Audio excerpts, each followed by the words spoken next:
பலரும் எழுப்பலாம். அதிகாரிகளோட பேச்சுவார்த்தைக்கு போனா கலெக்டரை பார்த்தா எல்லாரும் கேட்பாங்க. அவர்களுக்கு நாம் சொல்லக்கூடிய பதில் நமக்கு பக்கத்தில் இருக்கக்கூடிய திருச்சுழி வட்டத்தில் ஆமுக்குளம் அதை சுற்றி உள்ள ஒரு 15 கிராமங்கள், அந்த கிராமங்கள் இதே மருத்துவ கழிவு ஆலையால் ராம்கி என்ற நிறுவனம், ஹைதராபாத்தை சேர்ந்த நிறுவனம், இந்த நிறுவனம் ராம்கி என்ற நிறுவனம், அவங்க தான் இங்க வச்சிருக்கிறாங்க. அதே நிறுவனம் தான் வேற பேர்ல இங்க வைக்கிறாங்க நம்ம மானாமதுரையில. ஆனா டைரக்டராக ராம்கி நிறுவனத்தை சேர்ந்தவங்க தான் டைரக்டரா இருக்கிறாங்க, பேரை மட்டும் இங்க மாத்திட்டு இருக்காங்க. இதே நிறுவனம் 2006ஆம் ஆண்டு அரசிடம் அனுமதி பெற்று முக்குளத்தில் தொடங்குறாங்க.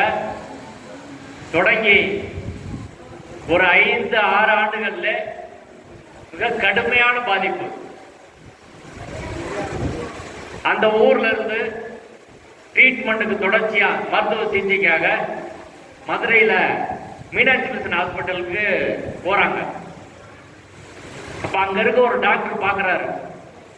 பார்த்துட்டு இந்த ஏரியாவில இருந்து மட்டும் கிட்னி பிரச்சனைக்கு, சிறுநீரக பாதிப்பு, மூச்சு திணறல், புற்றுநோய், இந்த 3 பிரச்சனைக்காக இந்த ஏரியாவில இருந்து அதிகமா ஏன் வராங்க அப்படின்னு ஒரு டாக்டருக்கு ஒரு சந்தேகம் வந்துருது. அப்ப மக்கள் வர்றவங்கிட்ட கேட்கிறாரு, உங்க ஏரியாவில இருந்து அதிகமா அப்படி வர்றீங்களே, என்ன காரணம், என்ன பிரச்சனைன்னு. எங்களுக்கு தெரியல அப்படின்னு சொல்றாங்க. இப்ப பஞ்சாயத்து தலைவர்லாம் பார்த்து கேட்கிறப்ப, இப்படி ஒரு கம்பெனி இருக்கு, ஒரு மருத்துவ கல்வி இருக்கிற ஆலை இருக்குன்னு சொன்ன உடனே மீனாட்சி மிஷன்ல இருந்து ஒரு கேம்ப் போடுறாங்க. 2015 முக்குளம் கிராமத்துல ஒரு மருத்துவ சோதனை செய்வதற்காக ஒரு முகாம் அமைத்து அதுல டாக்டர்லாம் எல்லா எக்யூப்மெண்ட்ஸ் கொண்டு வந்து சோதனை பண்றாங்க. அன்னைக்கு அந்த கேம்ப்ல 159 பேர் மக்களை சோதனை பண்றாங்க. எல்லா டெஸ்டும் பண்ணி பாக்குறாங்க. பாக்குறப்ப அதுல 72 பேருக்கு, 159 பேர்ல 72 பேருக்கு கிட்னி ரிலேட்டட் டிசீசஸ், சிறுநீரக பாதிப்பு சம்பந்தமான நோய். இன்னைக்கு நம்ம சுகர் எந்த அளவுக்கு பெரிய இருக்குன்னு நம்மளுக்கு தெரியும். சுகர்னால பாதிக்கப்படுறவங்க கடைசியா டயாலிசிஸ் பண்ணி உயிரை இழக்கிற ஒரு நிலை, பல ஆயிரம் பல லட்சம் செலவு பண்ண வேண்டிய ஒரு நிலை.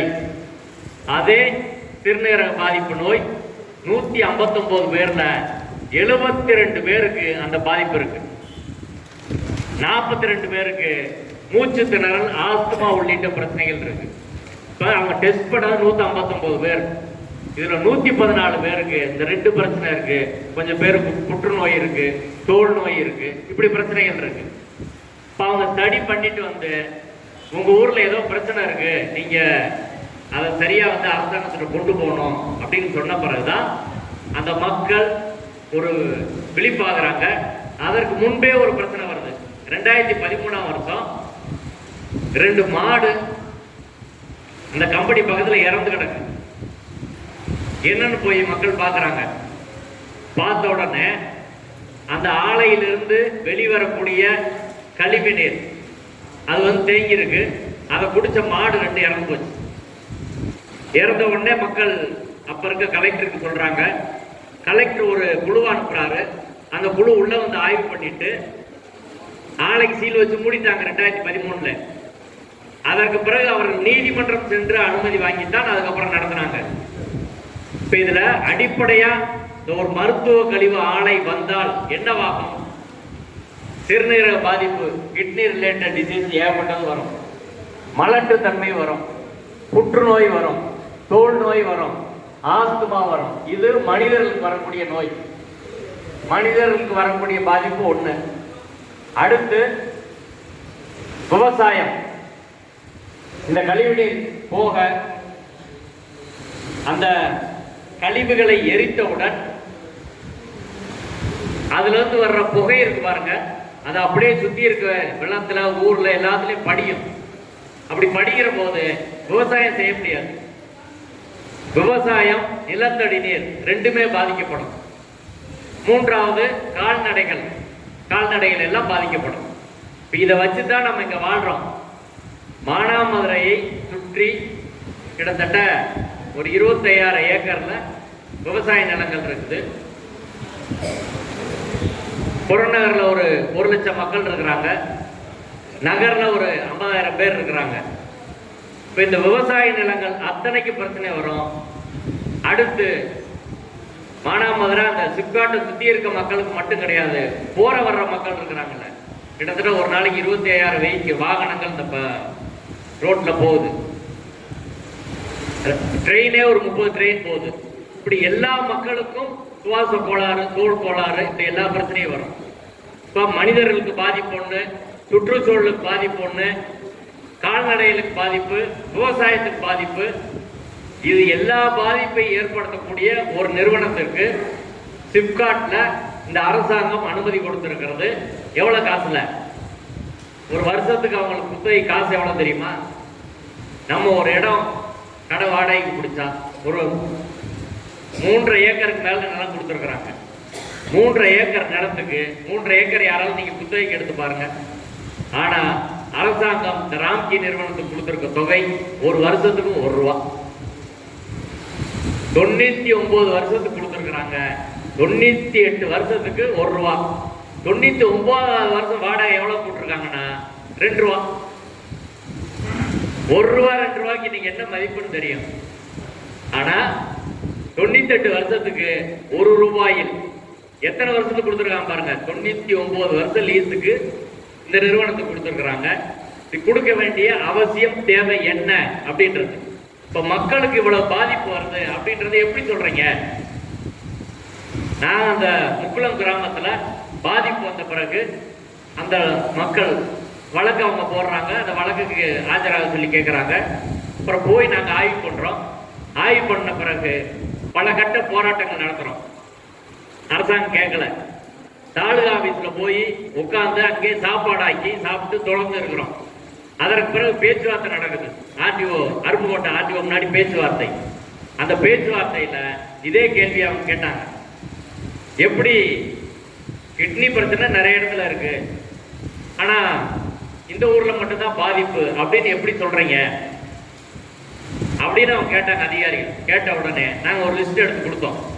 அந்த லிஸ்ட்ல ஒரு ஊர்ல முக்குளன்ற கிராமம் ஒரு 1000 பேர் மக்கள் இருக்கிறாங்க. அந்த ஊர்ல ஒரு வருஷம் இறந்த நபர்கள் எத்தனை பேர், அந்த இறந்த நபர்கள்ல சிறுநீரக பாதிப்புல இறந்தவங்க எத்தனை பேர், அப்படி ஒரு கணக்கு மட்டும் எடுத்து நாங்க கொடுத்தோம். 2013ஆம் வருஷத்துல சிறுநீரக பாதிப்பில் மட்டும் இறந்தவர்கள் 15 பேர், 2014ல 11 பேர், 2015ல 21 பேர், 2016ல 3 மாச கணக்கு அப்பதான் பேச்சுவார்த்தை வருது 3 பேர் 5 பேர். அதுக்கு பிறகு அப்ப ட்ரீட்மெண்ட்ல இருந்தவங்க 30 பேர். அதுல 30 பேர்ல பெரும்பாலான இறந்து போனோம். அந்த நிறுவனம் வந்ததிலிருந்து இன்னைக்கு வரைக்கும் முக்குளம் கிராமத்தில் மட்டும் சுமார் 200 பேர் கிட்னி ஃபெயிலியரால இது ரிலேட்டட் டிசீஸ்னால இறந்துருக்காங்க. இப்போ ஒரு ஊர்ல ஒரு சுகர்னால கிட்னி பாதிக்கப்பட்டா ஒரு 5 பேர் 10 பேர் இறப்பாங்க. 200 பேர் எப்படி ஒரு ஊர்ல இறப்பாங்க? 1000 பேர் மக்கள் தொகையில சுத்தி இருக்க எல்லா கிராமத்திலும் இதான், எல்லா கிராமத்திலும் இருக்கு. உயர்நீதிமன்றத்தில் நாங்கள் வழக்கு போட்டு இதுக்கு மெடிக்கல் கேம்ப் வச்சு அரசாங்கமே ஆய்வு பண்ணணும் என்று நாங்கள் ஆர்டர் வாங்கணும். ஆனா இன்னைக்கு வரை அரசாங்கம் பண்ணல. பண்ணா உண்மை தெரிஞ்சிடும், அது எல்லா இடத்துக்கும் பிரச்சனையா மாறும்ல. இப்ப அந்த மருத்துவ ஆய்வு அரசாங்கமே பண்ணி ஒரு ரிப்போர்ட் கொடுத்திருந்தா இங்க அவங்க கொண்டு வர முடியாது. அதனால என்ன பண்றாங்கன்னா அந்த ஆய்வே நடத்தாம இன்னைக்கு வரை அதை நிறுத்தி வச்சிருக்கிறாங்க. உயர் நீதிமன்றம் பல முறை சொல்லிடுச்சு, அதற்கு பிறகு கூட அவர் செய்யவில்லை. அடுத்து அங்க திருச்சி தாலுகா ஆபீஸ்ல போராடிட்டு அதற்கு பிறகு அங்கிருந்து நடைப்பயணம், வாகன பேரணி, இப்படி பல்வேறு போராட்டங்கள் நடத்தணும். காரியாபட்டியில 2 பெரிய கூட்டங்கள், ஒரு பேரணி பொதுக்கூட்டம் நடத்தணும், இன்னொன்று ஒரு ஆர்ப்பாட்டம் நடத்தணும். ஆர்ப்பாட்டத்துக்கு ஐயா நல்லக்கண்ண அவர்கள் வந்தார். பேரணி பொதுக்கூட்டத்துக்கு அன்று எதிர்கட்சியாக இருந்த திராவிட முன்னேற்ற கழகத்தை சேர்ந்த அமைச்சர் தங்கத்தண்ணர் அவர்கள் எங்களோட, அவர் தொகுதிதான் இன்னைக்கு சுற்றுச்சூழல் துறை அமைச்சர், நிதி அமைச்சர், எங்களோடு ஊர்வலத்தில் வந்தாரு. கூட்டத்தில் பொதுக்கூட்டத்தில் பேசினாரு. நான் தான் அந்த கூட்டத்துக்கு தலைமை வைத்து அந்த கூட்டம் நடத்துறேன். அவர் என்ன பேசினார்ன்றத அப்படியே உங்க முன்னாடி பத்திரிகையில செய்தி வந்திருக்கு. அவர் பேசின செய்தி, நான் இங்க போராட்ட செய்தி பத்திரிகையில வந்திருக்கு, அதை அப்படியே நான் வாசிக்கிறேன், அதை தெரிஞ்சுக்கணும். இது எதனால் சொல்றேன்னா, நம்மளுக்கு இந்த மேடையே நான் சொன்னேன், கட்சிகள்லாம் இங்க பிரச்சனை கிடையாது. இங்க பல்வேறு முரண்பட்ட கருத்துக்களுடைய கட்சிகள் இருக்கிறாங்க. ஆனால் மக்கள் பிரச்சனை என்று வருகிற போது எல்லா கட்சியும் போராடணும். நம்ம ஊரை காப்பாற்றணும்ல, ஊரை காப்பாத்தினாதான் கட்சி இருக்கும், நம்ம இருப்போம். நம்மளே எல்லாமே எந்த கட்சியில இருக்க முடியும்? ஊரை காக்க வரும்போது கட்சியெல்லாம் ரெண்டாம் பட்சம், கட்சி தேர்தல் எல்லாம் விட்டுறணும்.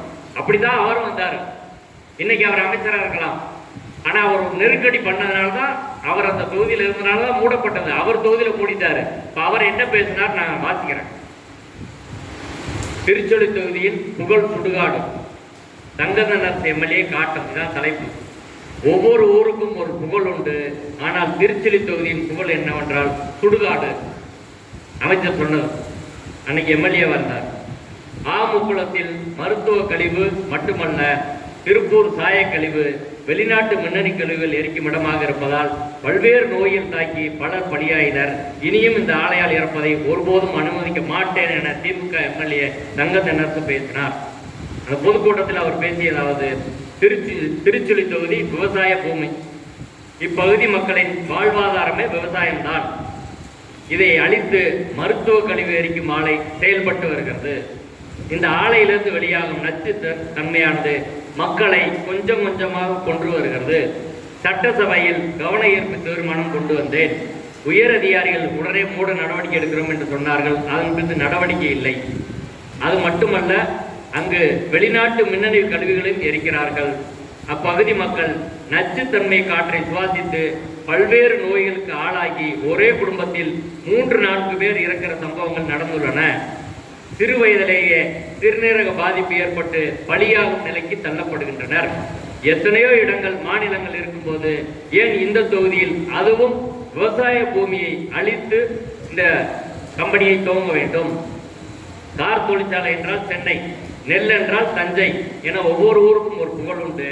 திருச்சுழி தொகுதி ஆமுக்குளம் என்றால் சுடுகாட்டுக்கு புகழ் பெற்றுள்ளது. அந்த அளவுக்கு பாதிப்பு ஏற்பட்டு வருகிறது. இந்த சம்பவங்கள் அந்த பகுதி மக்களுக்கு என்று மட்டும் நினைக்க வேண்டாம், இது அனைவருக்குமான பிரச்சனை. தமிழகத்தில் பல்வேறு புரட்சிகள் வெடித்து வருகிறது. இந்த ஆலையை மூடவிட்டால் மிகப்பெரிய புரட்சி ஏற்படுத்தி ஆலையை மூட வைப்போம். மக்கள் விழிப்புணர்வுடன் இருக்கிறார்கள். மக்கள் திரண்டால் தாங்க முடியாது. அரசியல் தலைவர்கள் எப்படி வேண்டுமானாலும் இருக்கலாம். மக்கள் உயிரோடு விளையாடுவதை ஒரு காலமும் ஏற்க முடியாது. எவ்வளவு பாதிப்புகளை மக்கள் சந்திக்கிறார்கள் என தெரிந்தும் அரசு ஆலையை மூட தயக்கம் காட்டுவது ஏன்? இந்த ஆலையை நிரந்தரமாக மூட தேசிய தலைவர்கள் அழைத்து போராடுவோம். எதற்கும் அஞ்ச மாட்டோம். மக்கள் உரிமை பாதுகாப்பு மைய மாநில உரிமை வழக்கறிஞர் வாஞ்சிநாதன் தலைமை வைத்தார். தமிழ் புலிகள் அமைப்பின் செயலாளர் கலைவேந்தர், மார்க்சிஸ்ட் மாவட்ட செயலாளர் அர்ஜுனன், அதிமுக அமமுக ஜெயராஜ் உள்ளிட்டோர் முன்னிலை வைத்தனர். இதான் நகர்கட்சி தோழர்கள்லாம் அதில் பேசி எல்லாரும் சேர்ந்தா அந்த போராட்டத்தை தொடர்ச்சியாக போராட்டம் பண்ணி அங்கே மூடணும். இப்போ அமைச்சர் தங்கதனரசு அவர்கள் எதிர்கட்சியா இருக்கும்போது என்ன பேசினார், அப்படியே அவர் பேசினதை நான் வாட்சி காட்டினேன். இது எல்லாமே நம்ம ஊருக்கு பொருந்துமா இல்லையா? அதே விவசாய நிலம் இருக்கிறதா இல்லையா? அங்க சுடுகாட்டு வச்சுட்டு இங்கே சுடுகாடு திரும்ப உருவாக்க முடியுமா? எல்லா மக்களும் ஒண்ணுதானே.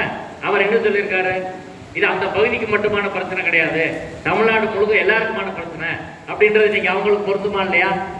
அப்ப இந்த அரசாங்கம் என்ன செய்யணும்? அதற்கு பிறகு அந்த பொதுக்கூட்டம் நடத்தணும். அதுக்கு பிறகு நல்லகண்ணு அவர்களை வைத்து ஆர்ப்பாட்டம் நடத்தணும். தொடர்ந்து திரும்பவும் பல்வேறு போராட்டங்கள் நடத்தி அதுக்கப்புறம் தான் அந்த ஆலையை மூடி வச்சிருக்கிறாங்க. இன்னும் அந்த ஆலையை அகற்றவில்லை, மூடிதான் வச்சிருக்கிறாங்க. நெருக்கடி பண்ணி விடாம போராடின பிறகு, இத்தனை பேர் இறந்த பிறகும் கூட ஒரு பேச்சுவார்த்தைக்கு நாங்கள் போவோம். அப்போ ஒரு லிஸ்ட் கொடுப்போம், ட்ரீட்மெண்ட்ல இத்தனை பேர் இருக்காங்கன்னு. அடுத்து 6 மாசம் கழிச்சு போகும்போது அந்த லிஸ்ட்ல 10 பேர் இறந்துருவாங்க. இதெல்லாம் கண்ணு முன்னாடி நடந்துச்சு. இப்ப ஒரு ஆலையினால் எவ்வளவு பாதிப்பு ஏற்படும் என்பதை நம்மளுக்கு பக்கத்துல இருக்க ஒரு கிராமத்துல நம்மளுக்கு தெரிஞ்சிருக்கு. அன்னைக்கு எதிர்கட்சியா இருந்தவர்கள் போராடி இருக்கிறாரு, எல்லா கட்சியும் அங்க போராடி இருக்கிறாங்க. அப்படி இவ்வளவு பாதிப்புள்ள ஒரு நிறுவனத்தை ஏன் இங்க கொண்டு வரணும்? இந்த மருத்துவ கழிவை பொறுத்தவரை 3 நிலை இருக்கு. ஒண்ணு, மருத்துவ கழிவுகளை சேகரிக்கிறது. மதுரையில் உள்ள எல்லா மருத்துவமனையிலும் இவங்க கழிவுகள் வாங்குவாங்க. கிட்டத்தட்ட 12-13 மாவட்டத்தில் வாங்கிட்டு அந்த மருத்துவ கழிவுகளை வாங்குவது ஒரு ப்ராசஸ். அதுல என்னென்ன இருக்கும்? வெட்டப்பட்ட உறுப்புகள், விரல் கட் பண்ணதுல இருந்து எல்லா உறுப்புகளும் அதுல இருக்கும். அதை கொண்டு வர்றது, டிரான்ஸ்போர்ட் பண்றது இன்னொரு நிலைமை, இன்னொரு ஸ்டேஜ். அது அப்படி வரும்போது அந்த பகுதியில் என்ன நடந்துச்சுன்னா 2-3 தடவை ரோட்ல பார்த்தா கை வெட்டினது கிடக்கும், கால் வெட்டினது கிடக்கும், உடல் உறுப்புகள்லாம் கிடக்கும். சரியா அவன் மூட மாட்டான். மூடுற இதுல வந்தா காசு கூடுதல்னு சொல்லிட்டு லாரியில ஏற்றி அவன் பாட்டு கொண்டு வருவான். கொண்டு வந்து ரோடு பூரா விழுந்துடும். அதற்கு எதிராக மக்கள் போராட்டம் பண்ணி அவங்க மேல அந்த நிறுவனத்தின் மேல எஃப்ஐஆரே ஆயிருக்கு. அதை ப்ராப்பரா பண்ண மாட்டான். அடுத்து கொண்டு வந்து எரிக்கிறத பொறுத்தவரை அவன் பகல்லே எரிக்க மாட்டான். எரிச்சா அதை நல்லா ப்ராசஸ் பண்ணி வெளியே விட்டா மக்களுக்கு பிரச்சனை இருக்காது. ஆனா லாபத்திற்காக எந்த பாதுகாப்பும் உபகரணங்களும் அவர் பயன்படுத்த மாட்டார்கள். கரெக்டா நைட் 2 மணிக்கு திறந்து விட்டுருவோம். எரிச்சு 2 மணிக்கு அந்த புகை அப்படியே வரும். பகல்ல பார்த்தா பயந்துருவாங்க. அவ்வளவு அந்த பகுதி முழுக்க புகையா இருக்கும். சாம்பலா அப்படியே வந்து படியும். 2 மணிக்கு திறந்து ஒரு 4 மணிக்குள்ள எல்லாத்தையும் வெளியேற்றி விட்டுரும். அப்படியே கொஞ்சம் கொஞ்சமா படிச்சிடும். எந்திரிக்கிறதுக்குள்ள முடிஞ்சிடும். இப்ப இந்த 3 விஷயங்கள் கூடுதலாக மருத்துவ கழிவுகள், தமிழ்நாடு முழுக்க இருக்க மருத்துவ கழிவுகளை கொண்டு வந்து அங்க புதைச்சு அதுல கெமிக்கல் ஊற்றி விட்டு அதான் மக்கள் மாதிரி செய்யறாங்க. அது சுற்றுச்சூழலை முழுமையா பாதிக்குது. அந்த ஏரியாவில் தண்ணி எல்லாம் காலியாயிடுது. இப்ப அடிப்படையில இந்த நிறுவனம் சுற்றுச்சூழலுக்கு, மனிதர்களுக்கு, கால்நடைக்கு, விவசாயத்துக்கு எல்லாத்தையும் பாதிப்பு ஏற்படுத்தக்கூடிய ஒரு நிறுவனத்தை மக்கள் அதிகம் இருக்கிற இடத்துல ஏன் கொண்டு வரன்றதான். இந்த பகுதியில் இவ்வளவு மக்கள் இருக்காங்க, பக்கத்துல பாதிப்பு இருக்கு, நீ மக்களை கேட்காம கருத்து கணிப்பு கூட்டம் நடத்துறாங்க, கருத்து கேட்பு கொடுப்போம், அதுல மக்கள்லாம் எதிர்ப்பு தான் தெரிவிச்சாங்க. அதுக்கு பிறகு நீ எப்படி கொண்டு வர? உயர்நீதிமன்றம் இது தொடர்பான வழக்குல உயர்நீதிமன்ற நீதிபதி ஜி.ஆர். சாமிநாதன் உங்க எல்லாருக்கும் தெரியும், ஃபேமஸான நீதிபதி. அவர் முன்னாடி அந்த நிறுவனம் வழக்கு போடுறாங்க. அந்த வழக்குல நீதிபதி ஜி.ஆர். சாமிநாதன் அவர்கள் 1/3/2023 இந்த ராம்கி நிறுவனம் போட்ட வழக்குல சொல்றாரு, the petitioner must remember that courts can pass orders, but it is only the authorities who execute the same. In a democracy, the people are supreme, and it is imperative that the villagers are taken into confidence. நீதிமன்றம் என்ன உத்தரவு வேணாலும் போடலாம், ஆனா அங்க அதிகாரிகள் தான் நடைமுறைப்படுத்துறோம். ஒண்ணு, ஒரு ஜனநாயகத்தில் வந்து மக்கள் தான் உயர்ந்தவர்கள், மக்களை கேட்டுதான் முடிவு பண்ணணும் அப்படின்னு சொல்லி உத்தரவு நீதிமன்றத்தில் வந்து நாங்கெல்லாம் போய் ஃபைட் பண்ணோம். அதற்கு பிறகு அங்க ஆர்டிஓ தலைமையில கூட்டம் நடந்து எல்லா கட்சியும் எல்லா மக்களும் எதிர்ப்பு தெரிவிச்சு இன்னைக்கு அவங்களுக்கு அனுமதி தராமல் நிறுத்தி வச்சிருக்கிறாங்க. ஆனால் இன்னும் கூட முழுசா காலி பண்ணல. இந்த நிறுவனத்துக்கும் தமிழ்நாட்டுக்கும் தமிழ்நாட்டு மக்களுக்கும் எந்த தொடர்பும் கிடையாது. ஹைதராபாத்தும் மும்பையில் உள்ளவர்களுடைய 2 கம்பெனியை சேர்ந்தவங்க தான் இந்த நிறுவனத்தை வச்சிருக்கிறான். இப்போ எங்கேயோ ஹைதராபாத்ல இருந்து, தெலுங்கானால இருந்து, மும்பையில இருந்து லாபம் சம்பாதிப்பத ஒரு நோக்கத்துக்கு மட்டும் நம்ம ஊரை ஒருத்த சுடுகாடு ஆக்கினா அதையே நம்ம அனுமதிக்கணும்? ஏன் ஏத்துக்கணும்? நம்ம ஊர்ல என்ன ஆள வரணும் நம்ம தான் தீர்மானிக்கணும். எத்தனையோ நல்ல விஷயங்கள் கேட்கிறோம், எதையுமே செய்யறதில்ல. அரசாங்கம் கொண்டு வந்து இங்கு மட்டும் வைப்பதற்கான காரணம் என்ன? நான் என்ன கேட்கிறேன், மதுரையில மருத்துவ கழிவு இருக்குங்க, மதுரையில் உள்ள கழிவு அந்த ஊர்ல இருக்க வேண்டியதான? திருச்சியில் உள்ள கழிவு அந்த ஊர்ல இருக்க வேண்டியதான? திண்டுக்கல் உள்ளது அங்க இருக்க வேண்டியதான? திருநெல்வேலி உள்ளது அங்க இருக்க வேண்டியதான? அங்க இருந்து நீ வண்டியை கொண்டு வந்தா செலவு தானே, எதுக்கு இங்க கொண்டு வர? அப்ப அங்க இருச்சா மக்கள் பிரச்சனை பண்ணுவாங்க. மானாமதுரையில் மக்கள் ஏழைகள், அவங்களுக்கெல்லாம் ஒன்றும் கிராம அப்பாவி மக்கள், அவங்கள எது பண்ணாலும் ஒன்றும் யாரும் கேட்க மாட்டாங்க அப்படின்ற நோக்கத்துல ஒரு அரசாங்கம் செய்யலாமா? இது சரியா? இது மக்கள் நல்ல அரசா? அரசியல் சட்டம் என்ன சொல்லுது? அரசியல் சட்டம் ஆர்டிகல் 21ல எல்லா மக்களும் சுகாதாரத்தோடு வாழும் உரிமை, நல்ல சுற்றுச்சூழலோடு வாழும் உரிமை, வாழ் உரிமை அடிப்படை உரிமைன்னு சொல்லுது. அந்த வாழ் உரிமை என்பது வெறுமனே ஒரு மிருகம் மாதிரி விலங்கு போல் வாழ்வதல்ல. நல்ல சுற்றுச்சூழல் இருக்கணும், நல்ல காற்று இருக்கணும், நல்ல தண்ணீர் இருக்கணும். இதையெல்லாம் உறுதி செய்ய வேண்டிய பொறுப்பு அரசியல் சட்டப்படி ஒரு அரசாங்கத்துக்கு இருக்கு. ஒரு மக்களுக்கு இதெல்லாம் கொடுக்கணும். நீ எதுவுமே செய்யறது கிடையாது. ஆனால் இது எந்த கட்சியா இருக்கட்டும், நம்ம அரசியலுக்கு அப்பாற்பட்ட அரசு சொல்றோம். அரசாங்கம் வேற, அரசு அதிகாரிகளை கொண்ட அரசை தான் நம்ம விமர்சனம் பண்றோம். எப்பயுமே இந்த அதிகாரி வர்க்கம் என்பது, அதிகாரிகள் IAS IPS இந்த அதிகாரிகள் சுற்றுச்சூழல் இந்த துறையெல்லாம் மக்களுக்கு எதிராக தான் இருப்பான். எப்பனாலும் அப்படித்தான் இருப்பான். அந்த பக்கம் காசு வாங்கிட்டு அந்த வேலையை பார்க்கறது அப்படின்றதான். இப்ப இந்த அரசு என்ற நிறுவனம் எப்போதுமே மக்களை கேட்கறதில்ல, மக்களை கேட்டாலும் அதை கண்டுக்கிறதில்ல. இந்த பயோமெடிக்கல் வேஸ்ட்டே எரிக்கக்கூடாதா? அப்போ என்னதான் செய்யறது மருத்துவ கழிவுகளை அப்படின்னு கேட்டால் வெளிநாட்டுல எல்லாம் இருக்குதுங்க, டெல்லியில் கூட இருக்கு. அங்கெல்லாம் எப்படி பண்ணுறாங்கன்னா நல்ல சயின்டிஃபிக்காக நிறைய பணம் செலவழித்து நல்ல உபகரணங்கள் வைத்து புகை பெரிய அளவில் வராத அளவுக்கு வந்த புகையை சுத்திகரிப்பு பண்ணி மக்கள் பாதிக்காத அளவுக்கு வெளியே வர்றான். அப்படி செஞ்சா என்னன்னா அவனுக்கு லாபம் கிடைக்காது. ஆனால் இங்கே செஞ்சா அப்படி செய்யாம அந்த சுத்திகரிப்பு அப்படின்ற விஷயமே இங்கே வைக்கல ராம்கி நிறுவனத்தில். ஏன்னா செஞ்சா லாபம் கிடையாது. மானிட்டர் பண்ணணும், ஆன்லைன் மானிட்டர் சிஸ்டம் வைக்கணும், எவ்வளவு காற்றுல பொல்யூஷன் இருக்கு அப்படின்றத எடுக்கணும். எதுவுமே அவன் பண்ணல. சுத்தி ஒரு பசுமை வளையம் செய்யணும், அதையும் செய்யல. இப்ப எதுவுமே செய்யாம ஒரு நிறுவனம் இங்க வருவதற்கு காரணம் லாபம் சம்பாதிக்கலாம் அப்படின்றதுதான். இப்ப அப்படிப்பட்ட ஒரு நிறுவனத்தை நாம் ஏன் அனுமதிக்கணும்? இப்ப முக்குளத்துல இவ்வளவு பாதிப்பு வந்த பிறகு அந்த மக்கள் போராடினாங்க. நம்மளுக்கு நல்லா தெரியுது, இப்போ வர்றதுக்கு முன்னாடி அதை தடுக்கிறதால சரியா இருக்கும். இப்ப இந்த நிறுவனத்தை பொறுத்தவரை 100% இந்த நிறுவனம் மக்களுக்கு ஆபத்தான நிறுவனம் என்பதற்கான எல்லா ஆதாரமும் இருக்கு. இன்று சுற்றுச்சூழல் அமைச்சராக இருக்கவர் பேசியிருக்காரு. இதை விட ஆதாரம் வேணுமா? அவர் சட்டசபையில பேசினாரு, கவன ஈர்ப்பு தீர்மானம் கொண்டு வந்தாரு. தேர்தல் பிரச்சாரத்தில் அவங்க வாக்குறுதியாக கொடுத்தார்கள். எல்லா கட்சியும் அங்க வாக்குறுதி கொடுத்தாங்க. இப்ப இதே போலதான் அதே பாதிப்பு அதே மக்கள் தான் இங்க. அப்படி இருக்கிற போது திரும்ப இந்த நிறுவனத்தை கொண்டு வர வேண்டிய அவசியம் தேவை எதுவும் இங்கே கிடையாது அப்படின்றதா ஒண்ணு. இப்ப பாதிப்பு என்பது உறுதி, அதுல சந்தேகமே எதுவும் கிடையாது. இப்ப எப்படி இந்த நிறுவனத்தை மூடுவது அப்படின்றதா அடுத்த விஷயம். மூடுவதை பொறுத்தவரை முக்குளத்துல பாதிப்பு வந்திருக்கு, அதனால இந்த ஆதாரம் இருக்கு அப்படின்னு சொல்லி நம்ம கோர்ட்டுக்கு போனோம், மூட சொன்னோம். எஃப்ஐஆர் நிறைய. இப்ப நம்ம முன்னாடியே கோர்ட்டுக்கு போக முடியுமான்னு சொல்லி இங்கே அவர் தீனதயாள் பாரிவெல்லாம் நம்ம தோழர் சிபிஎம் தோழர்லாம் வந்து என்னோட டிஸ்கஸ் பண்ணாங்க. நான் வழக்கறிஞர் தான், ஆனால் ஏன் நான் வேணான்னு சொன்னேன்னா இப்போ நம்ம கோர்ட்டுக்கு போனோம்னா என்ன சொல்லுவாங்கன்னா நிறுவனம் வர்றதுக்கு முன்னாடியே பாதிப்புன்னு எப்படி சொல்லுவீங்க?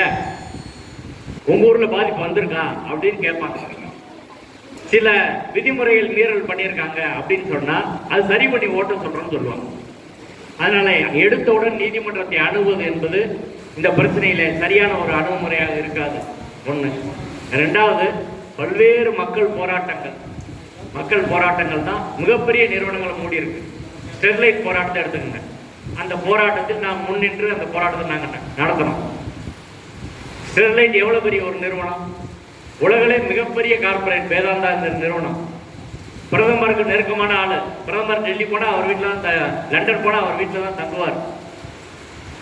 உலகின் மிகப்பெரிய கார்பரேட், பல லட்ச கோடி சொத்து வச்சிருக்கிற ஒரு ஆள். ஆனா அந்த ஆலையால் தூத்துக்குடி மக்களுக்கு எவ்வளவு பாதிப்பு வந்துச்சு, எத்தனை தடவை விவசாயிகள் தெரியும். அந்த நிறுவனத்துக்கு எதிராக 1996 போராட்டம் நடத்தி 2018 அந்த பிரச்சனை தீவிரமான போராட்டம் நடத்தணும். எப்படி பண்ணோம்? முதல் அந்த மக்கள் இவங்க வந்த மாதிரி தான் என்கிட்ட ஒரு வழக்குக்கு அப்படி வர்றாங்க. இப்போ நான் கேட்குறேன், இந்த கம்பெனியோட பின்னணி என்ன, இதெல்லாம் விஷயங்கள்லாம் உங்களுக்கு தெரியுமா அப்படின்னு. எங்களுக்கு தெரியாது. அப்போ அவங்களுக்கு விளக்குறோம். ஏற்கனவே என்னென்ன தீர்ப்பு இருக்கு எல்லாத்தையும் எடுக்கிறோம். எல்லாத்தையும் எடுத்துட்டு அதுக்கப்புறம் அங்கே போய் ஊராக போகிறோம். போய் ஒரு ஒருங்கிணைப்பு குழு, ஒரு போராட்ட குழு அப்படின்னு ஒவ்வொரு ஊர்லேயும் உருவாக்கி அதையெல்லாம் ஒருங்கிணைத்து ஸ்டெர்லைட் எதிர்ப்பு கிராம மக்கள் கூட்டமைப்புன்னு ஒரு அமைப்பை உருவாக்கி அதில் எங்களுக்கு போராட தெரியாதே அப்படின்னாங்க. போராடி பழகிக்கிறோன்னு ஒரு ஊர்வலம் வச்சோம். அதில் ஒரு 10,000 மக்கள் வந்தாங்க. மடத்தூர்ல இருந்து மாசு கட்டுப்பாட்டு வாரியம் வரை தூத்துக்குடி பக்கத்தில் ஒரு ஊர்வலம் நடத்தணும். அதற்கு பிறகு 1,00,000 பேர் கூடுவோம், ஸ்டெர்லைட் மூடுவோம் என்று சொல்லி 2018 மே 22 நீங்க எல்லாரும் அதை டிவியில் பார்த்துருப்பீங்க. லட்சக்கணக்கான மக்கள் அங்கே போறோம். நாங்கள்லாம் ஊர்வலமாக போய் அதில் போலீஸ் மிகப்பெரிய துப்பாக்கி சூடு நடத்தி 13 பேர் உயிர் தியாகம் செய்துதான் அந்த நிறுவனம் என்பது மூடப்பட்டது. அதெல்லாம் பாதிப்பு வந்த பிறகு மதுரையில் டங்ஸ்டன் வந்துச்சு. நமக்கான பொதுவான உதாரணம், அரிஞ்சாப்பட்டி மலையை சுற்றி இருக்கிற அந்த பகுதியில் எல்லாம் டங்ஸ்டன் சுரங்கத்துக்கு ஏலம் விடுறோம் என்று ஒரு திட்டத்தை கொண்டு வந்தார்கள் போன வருஷம். பாதிப்பு வருவதற்கு முன்பாகவே இந்த அனுபவங்கள் எடுத்துக்கிட்டு நாங்கள் எல்லோரும் ஒருங்கிணைத்து வேலூர் பக்கம் இருக்க மக்களை எல்லாம் திரட்டி ஒரு தொடர் போராட்டத்தை ஒரு 15 நாள் நடத்துறோம். ஒரு மிகப்பெரிய ஊர்வலம் வேலூர்ல இருந்து மதுரையை நோக்கி வந்து பல்லாயிரக்கணக்கான மக்கள் திரண்டு வந்தாங்க. அரசாங்கம் உடனே பின்வாங்குச்சு. பாதிப்பு வர்றதுக்கு முன்பாகவே அந்த டங்ஸ்டன் திட்டம் என்பது கைவிடப்பட்டது. எல்லாரும் அறிவிச்சு போனாங்க. இப்படிதான் ஜல்லிக்கட்டு போராட்டம் தெரியும், முல்லை பெரியார் போராட்டம் தெரியும். இப்ப மக்கள் எழுச்சி என்பதுதான் ஒரு பிரச்சனையில சரியான தீர்வை கொண்டு வருமே தவிர வேற எந்த குறுக்கு வழியும் இது கிடையாது. நம்ம பிரச்சனைக்கு நம்ம தான் போராடணும். நம்ம பிரச்சனைக்கு யாரோ எங்கேயோ போராடி வந்து பிரச்சனையை தீர்த்துருவாங்க அப்படியெல்லாம் செய்ய மாட்டாங்க. அதுக்கு வாய்ப்பு கிடையாது. எந்த ஊர் மக்களாக இருந்தாலும் மக்கள் தான் போராடணும். இன்னைக்கு இளைஞர்கள் நிறைய வந்திருக்கணும், இளைஞர்கள் வரணும், பெண்கள் நிறைய வரணும். அவங்க முன்னின்று போராடினா தான் எந்த பிரச்சனையும் நிச்சயமாக எந்த பிரச்சனைக்கும் தீர்வு கிடைக்கும். இப்ப மக்கள் நிறைய இறங்கிட்டா அரசாங்கம் சொல்றதுக்கு வேற எதுவுமே கிடையாது. எனவே மக்களை திரட்டி தான் இதுல மூட முடியும். அதனால அடிப்படையா சில விஷயங்கள் நம்ம புரிஞ்சுக்கணும். இந்த நிறுவனம் என்பது அரசியல் சொல்லப்பட்ட வாழ்முறைக்கு எதிரான நிறுவனம். இந்த நிறுவனம் வந்தா நம்ம ஊர்ல பாதி பேர் இருக்க முடியாது அப்படின்றதான் யதார்த்தமான உண்மை. அந்தந்த ஊர்ல அவன் எரிச்சுக்கிற வேண்டியதான பாதுகாப்பா வச்சு எதுக்கு ஒரு இடத்துக்கு கொண்டு வர, இங்க சுடுகாடு மாதிரி ஒரு இடத்துக்கு கொண்டு வர முடியுமா? இது எப்படி சரி? எரிக்க கூடாதுன்னு நம்ம சொல்லல, மருத்துவ கழிவை டிஸ்போஸ் பண்ணிதான் ஆகணும். ஆனால் அந்தந்த மருத்துவமனை டெல்லியில எப்படி வச்சிருக்கான், அந்தந்த ஹாஸ்பிட்டல் சின்ன அந்த இன்கார்சினேட்டர் என்று சொல்லக்கூடிய இடம் வச்சிருக்கிறான். அந்த ஒரு கொஞ்சமா இருக்கிறாங்க, அது பாதிப்பு வரல. எல்லாத்தையும் மொத்தமா கொண்டு வந்து 13 மாவட்டத்தை கொண்டு வந்து ஒரு இடத்துல எரிஞ்சா எப்படி இருக்கும்? அது எல்லா மக்களும் இங்க இருக்க மக்களுக்கு தீவிரமான பாதிப்பை உண்டு பண்ணும். அதிலும் பல்வேறு போய் அந்த இடத்து, அதாவது ஒரு நிறுவனம் வருதுன்னா அதை சுத்தி நீர்நிலை எல்லாம் இருக்கக்கூடாது, நெருக்கமா நீர்நிலை இருக்கக்கூடாது, குடியிருப்பு பகுதி இருக்கக்கூடாது. அங்கேயே எப்படி போய் சொல்லி வாங்கியிருக்காங்கன்னா, அந்த ராம்கி நிறுவனம் மக்கள் அடர்த்தியா உள்ள உங்கள் நிறுவனத்துக்கு பக்கத்துல இருக்க இடம் எது அப்படின்னு கேட்கிற போது மதுரைன்னு கொடுத்துருக்காங்க. எங்க காரியாபட்டி பக்கத்துல இருக்க ஒரு நிறுவனத்துக்கு மதுரைக்கு இடையில மக்களே இல்லையா, அப்படி பொய் சொல்லி வாங்கியிருக்கான். நீர்நிலை இல்லைன்னு பொய் சொல்லி வாங்கியிருக்கான். இங்க சுத்தி 200 நீர்நிலை இருக்கு, விவசாய நிலங்கள் இருக்கு, மக்கள் நெருக்கமாக இருக்கிறாங்க. இப்படி இடத்துல வந்து ஒரு நிறுவனத்தை கொண்டு வந்தா பொய் சொல்லி பணத்தை கொடுத்து லஞ்சம் கொடுத்து தான் இந்த நிறுவனத்தை கொண்டு வரான். அந்த நிறுவனம் என்பது நிச்சயமாக நம்மளுக்கு 1000% ஆபத்தானது. நமக்கு மட்டும்